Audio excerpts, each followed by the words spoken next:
Revolution or confusion. Pakistan embroiled in uncertainties.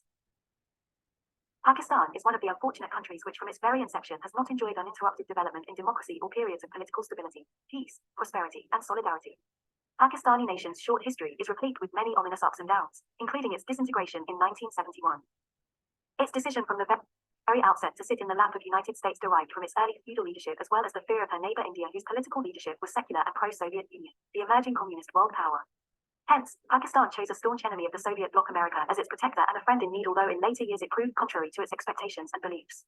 In fact, America's main objective for this marriage of convenience was the fear of growing political influence of Soviet Union into South Asia. Thus Pakistan became strategically an important country for the West.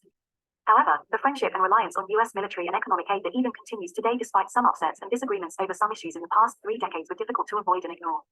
But separation of East Pakistan, now Bangladesh, as the result of war between India and Pakistan began to sow the seeds of mistrust and betrayal of America, deeply felt by the people and politicians of West Pakistan. This sense of mistrust contributed in latter years, particularly during the time of manufacturing and experimenting of nuclear weapons and American support of dictators, to anti-America sentiments in Pakistan.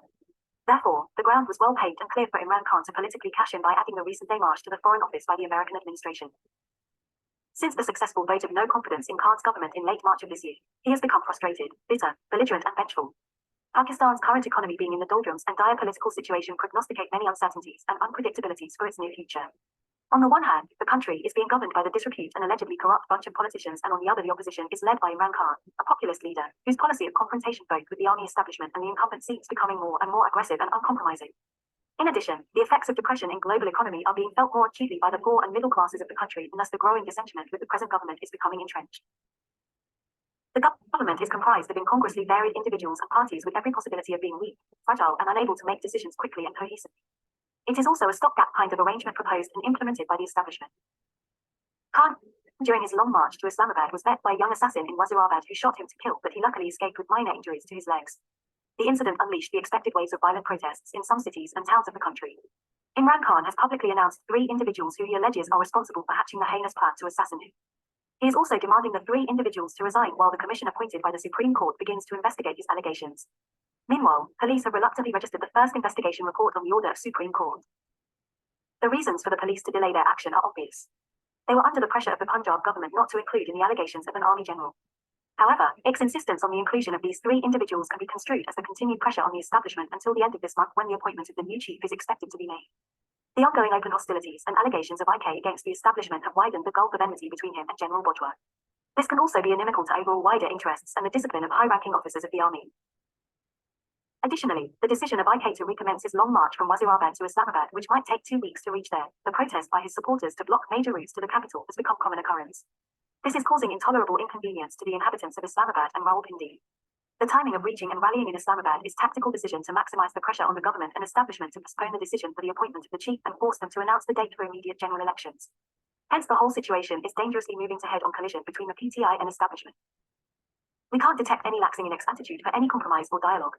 He seems to have burned his boats and ready to play his final wicket regardless of the consequences. He still describes his long march as the instrument for real freedom and revolution. His rallies have been well attended and tumultuous. He has not ceased to throw new challenges every day to the government and establishment. Imran Khan has all the characteristics of a populist leader. He is good at releasing the gradual accumulation of pent-up frustration and disappointment of the people transpiring from the ill performance of the previous governments, as well as the unconstitutional interventions by the establishment in making and breaking political governance. However, Imran Khan, despite his lofty claim for creating a revolution in Pakistan, is misleading particularly the younger population and females of the country by his undisputed popularity, his immense charisma and dominant personality. But he is not and can't be a revolutionary. He is neither Khomeini nor Fidel Castro or Mao Zedong. He is a blend of Western liberalism with Islamic touch. Also, by using sensitive religious cards to hoodwink people into the concept of Rais-e-Medina is akin to in many ways to replicate the failed attempts of General Zia and his followers. There is no clarity in his politics. He has tried his best, during tenure of his prime ministership, to appease and please the establishment and bragged and shouted constantly about his servility and loyalty to the establishment. Now he is accusing them with such titles as animals and traitors. Is this not hypocrisy of monstrous dimensions? His incessant utterances and rhetoric repeated every day for the last many months are nauseating. He has failed to provide any clear objectives and directions to the nation for a kind of political system he wants to develop for Pakistan. He is dangerously indoctrinating and preparing the youth of the nation for civil war. He is egoist and arrogant. In my dictionary, he is a nondescript lot. Sadly, Pakistan at the present is a leaderless country. The current lot of so-called leaders are inept, corrupt, hypocrite and inveterate liars, including Imran Khan. Above all, they are dummies and puppets of the establishment and have no political or moral courage and scruples to admit this. None of these discredited leaders deserve to rule Pakistan. The army generals, for the first time, have confessed publicly their past unconstitutional mistakes, which augurs hope for their non-interference in the democratic process. In the present uncertain and dire economic and political situation, no army general would venture to impose martial law. It would be monumental stupidity of this powerful institution. The possible way forward out of this political quagmire is to seek the will of the people by holding free and fair elections for the sake of continuing the brittle process of democracy, but with rapidly growing mistrust and polarization of various kinds. Even this laudable option does not seem feasible because the outcome of such exercise is not guaranteed to bring the desired political stability. All the indications and the available evidence suggest that the last week in November is going to be most important and decisive and conclusive for current political turmoil. The arrest of Imran Khan, which seems imminent, and if as the result of it the law and order situation becomes bloody and violent, the neutrals will not remain silent spectators. They will have to intervene and may declare national emergency and impose national government of their choice. In this kind of scenario, it will not be only Imran Khan who will be big loser, but the peoples of Pakistan and democracy will be the biggest losers too. Revolution or confusion. Pakistan embroiled in uncertainty.